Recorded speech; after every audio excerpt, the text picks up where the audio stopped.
வணக்கம் அன்பு நெஞ்சங்களே. நாம இப்போ எங்க இருக்கோம் அப்படின்னு சொல்லி பார்த்தீங்கன்னா, கல்வராயன் மலையில அடிவாரத்துல இருக்கக்கூடிய நம்மளோட தோட்டத்துல இருக்கோம். இங்க பார்த்தீங்கன்னா, என்னோட இப்ப யார் இணைஞ்சிருக்கா அப்படின்னா, நம்மளோட கீர்த்திகா இணைஞ்சிருக்காங்க. கீர்த்திகா எப்படி இருக்க? இருக்கிறேங்கண்ணா. சத்தமா பேசு. நல்லா இருக்கிறேங்கண்ணா. நல்லா இருக்கு. கீர்த்திகாவுக்கு வந்து கிழங்குனா ரொம்ப பிடிக்கும். இப்போ நம்மளோட தோட்டத்துல பார்த்தீங்க அப்படின்னா, மரவள்ளி கிழங்கு வந்து சாகுபடி பண்ணியிருக்கோம். ஸோ இந்த கிழங்க இன்னைக்கு அறுவடை பண்ணி, அதை சமைக்கக்கூடிய வீடியோ தான் நம்ம பதிவு பண்ண போறோம். சமைக்கலாமா? ஆ கீர்த்தியாவும் நானும் சேர்ந்து இப்போ உங்களுக்காக நம்ம கிழங்கு சமைக்க போகிறோம். இந்த கிழங்குக்கு பின்னால் பார்த்தீங்கன்னா நிறைய கதைகள், சுவாரஸ்யமான கதைகள் இருக்குது. சமைக்கும் போதே இது ஒன்று ஒன்றா நம்ம பேசுவோம். வாங்க முதல்ல கிழங்கை பிடுங்குவோம், அப்புறம் சமைப்போம் நம்ம. இப்போ நம்ம கிழங்கு காட்டுக்குள்ளே வந்திருக்கோம். இது பார்த்தீங்கன்னா மரவள்ளி கிழங்கோட செடி அப்படின்னு சொல்லுவோம். இதுதான் மரவள்ளி கிழங்கு. பார்த்தீங்கன்னா என்னை விட எவ்வளோ உயரமாக இருக்குன்னு தெரியும். ஸோ இந்த கிழங்கு பார்த்தீங்க அப்படின்னா பூமிக்குள்ளே தான் இருக்கும். ஆக்சுவலி கிழங்கு அப்படின்னாலே பூமிக்குள்ளே தான் இருக்கும். இந்த மரவள்ளி கிழங்கு பார்த்தீங்க அப்படின்னா இப்போ நம்ம சாப்பிடக்கூடிய ஜவ்வரிசி, சேமியா, ஸோ இதுக்கு எல்லாத்துக்கும் மூலப்பொருளாக பயன்படுது. அதாவது சேகோ இண்டஸ்ட்ரின்னு சொல்லுவோம். ஸோ அதில் வந்து இந்த மரவள்ளி கிழங்கு வந்து பயன்படுது. இப்போ நம்ம இந்த தோட்டத்தில் விதைச்சி கிட்டத்தட்ட 8 மாதங்கள் ஆயிடுச்சு. இப்போ வந்து இது அறுவடைக்கு தயாராக இருக்குது. ஸோ இந்த கிழங்கை பிடுங்கி வாஷ் பண்ணிவிட்டு இதனுடைய மேல் தோலை சீவிட்டு அதுக்கப்புறம் தான் நம்ம அவிக்க போகிறோம். கிழங்கை பிடுங்கலாம். பார்த்தீங்க அப்படின்னா பூமி கடையோ ஒரு 2 அடி, சில சமயம் 3 அடி ஆழம் வரைக்கும் வந்து இருக்கும். இப்போ இந்த கிழங்கு வந்து பார்த்தீங்கன்னா ஈரப்பதமாக இருக்கும்போதே பிடுங்க முடியும். ஸோ மரவள்ளி கிழங்கு பிடுங்கியாச்சு. பார்த்தீங்கன்னா பெருக்காலாம் கடிச்சிருக்கு. பட் இதோட வந்து இருக்கும். இன்னும் கொஞ்சம் வச்சு கிழங்கு எல்லாமே நல்லா பெருசாக வந்து மெச்சூர்டாக இருக்கும். ஸோ இந்த கிழங்கு தான் வந்து நம்ம இன்னைக்கு சமைக்க போகிறோம்.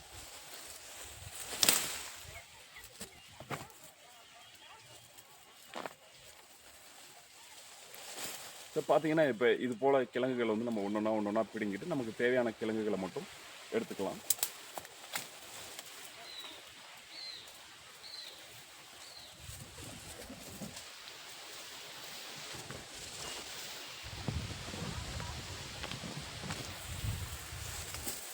ஸோ நல்ல அறுவடைங்க, நல்ல கிழங்குகளாக வந்து இருக்குது. இதை தான் இன்றைக்கி எடுத்து நம்ம சமைக்க போகிறோம். இப்போ இது போல் கிழங்குகளை வந்து பிடுங்கிட்டு இந்த குச்செல்லாம் எடுத்துகிட்டு இந்த கிழங்கை மட்டும் உடச்சி எடுத்துக்கணும். ஸோ இதுதான் வந்து கிழங்கு அறுவடை.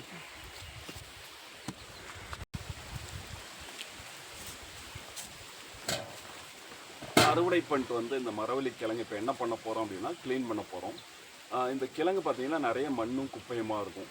அப்போ க்ளீன் பண்ணத்துக்கு நல்ல தண்ணியை கொண்டாந்து 2-3 டைம் வாஷ் பண்ணிவிட்டு அதுக்கப்புறம் வந்து தோலை வந்து நீக்கலாம் நம்ம.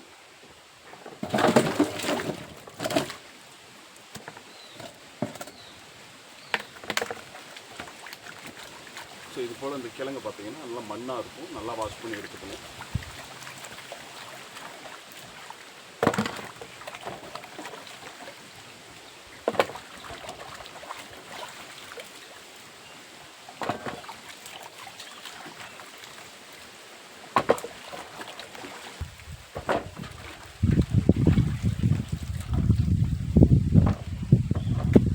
இப்போ கிழங்கு வந்து நல்லா சுத்தம் பண்ணி எடுத்தாச்சு. இதுக்கப்புறம் இதனுடைய தோலை நீக்கிட்டு நம்ம சமைக்க ஆரம்பிக்கலாம்.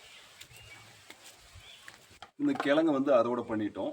இப்போ இந்த கிழங்கு பார்த்தீங்கன்னா இது போல் கீறணும். கீறி தோல் வந்து எடுக்கணும். கீர்த்திகாவும் நானும் பார்த்தீங்கன்னா இந்த தோல் எடுக்கிற வேலையில் இருக்கும். இது போல் கீறி இந்த தோலை வந்து இழுத்தீங்கன்னா வந்துடும். ஸோ ஈஸியாக வந்துடும். இது போல் வந்து இந்த பட்டைகள் எல்லாமே வந்துடும். கை ஜாக்கிரதை கீர்த்திகா.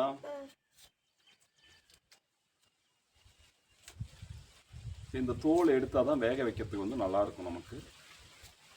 அதே போல் இந்த தோலில் சில நச்சு பொருட்கள்லாம் இருக்கும். ஸோ அதனால் தோல் எடுத்துட்டு தான் நம்ம வந்து பண்ணணும். பார்த்திங்கன்னா ஈஸியாக வந்துடுது.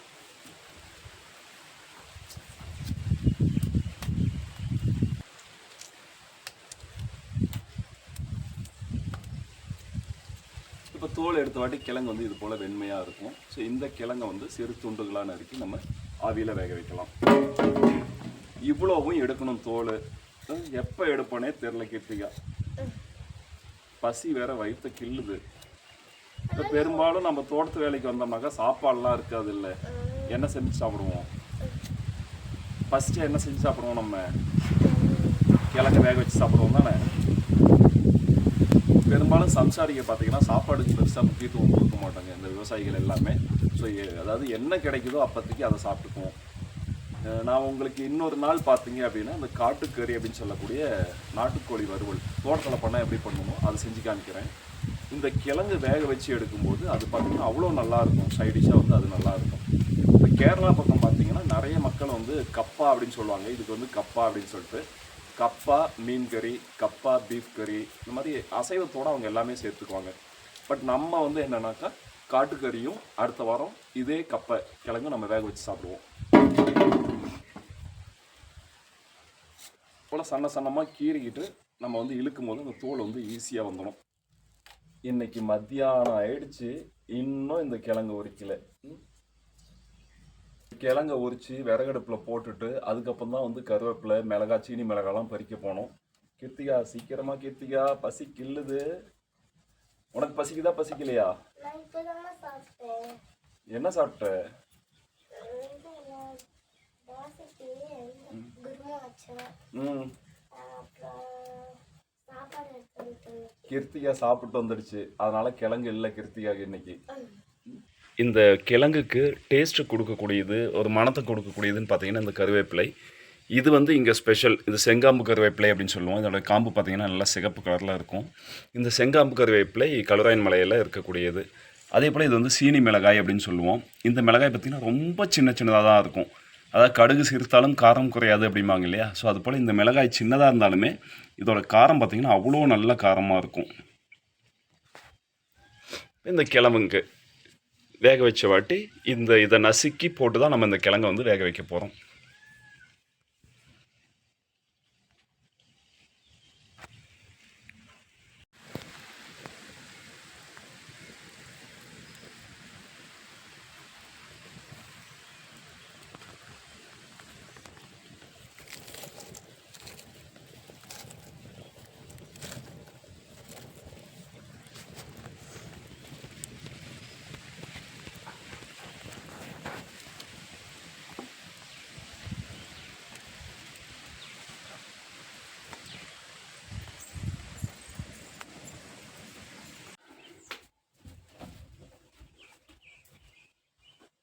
இப்போ உப்பு பார்த்தீங்க அப்படின்னாக்கா இப்போ போடக்கூடாது. பாதி கிழங்கு வெந்த வாட்டி தான் பார்த்தீங்கன்னா உப்பு போடணும். ஏன் அப்படின்னாக்கா இப்பயே உப்பு போட்டோம்னா கிழங்கு வந்து வேகாது.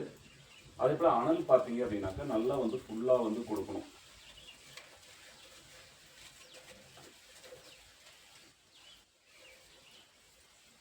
இந்த மிளகாயும் கருவேப்பிலையும் பார்த்தீங்கன்னா ஒரு அரை வேக்காடு வெந்த வாட்டி தான் நம்ம நசுக்கி இதில் போட போகிறோம். அப்போ தான் அதனோட ஃப்ளேவர் வந்து ஃபுல்லாக வந்து இந்த கிழங்கோட மிங்கிள் ஆகும். ஸோ இதுதான் கிழங்கு வேக வைக்கிறதுல உள்ள ரகசியம்.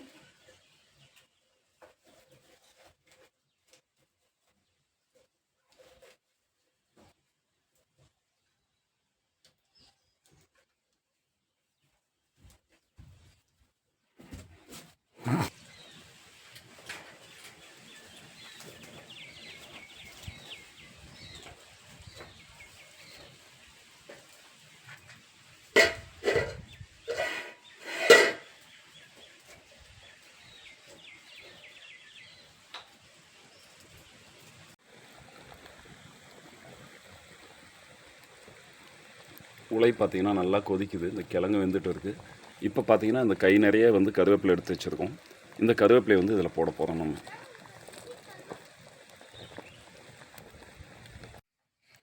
கிழங்கு பார்த்திங்க அப்படின்னா கருவேப்பிலை இந்த மிளகாயோட பார்த்திங்கன்னா நல்லா வெந்து இருக்குது.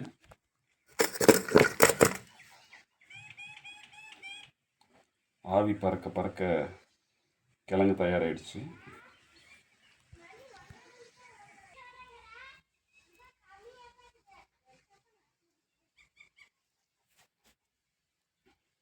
நம்மளோட கிழங்கு பார்த்திங்க அப்படின்னா அந்த கருவேப்பிலை, மிளகாய், அந்த எசன்ஸ்லாம் இறங்கி கலரே பார்த்திங்கன்னா ஆசமாக இருக்குது.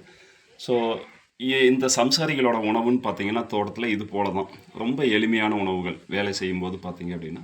இன்றைக்கி மதியம் லஞ்சு இதுதான் நமக்கு. கிழங்கு பார்த்திங்க அப்படின்னா இந்த காந்தாரி மிளகாய், ஊசி மிளகான்னு சொல்லக்கூடிய இந்த மிளகாய், கருவேப்பிலை இதோட பார்த்திங்கன்னா அவ்வளோ அழகாக வெந்திருக்கு. ஸோ உப்பு நம்ம பாதி வெந்த வாட்டி போட்டதுனால பார்த்திங்கன்னா கிழங்கு நல்லா வெந்துடுச்சு. ஃபஸ்ட்டே போட்டிங்கன்னா இது போல் வேகாது. ஸோ இதுதான் இன்றைக்கி நம்ம மதியம் லஞ்சு. வாங்க மக்களே சாப்பிட்லாம்.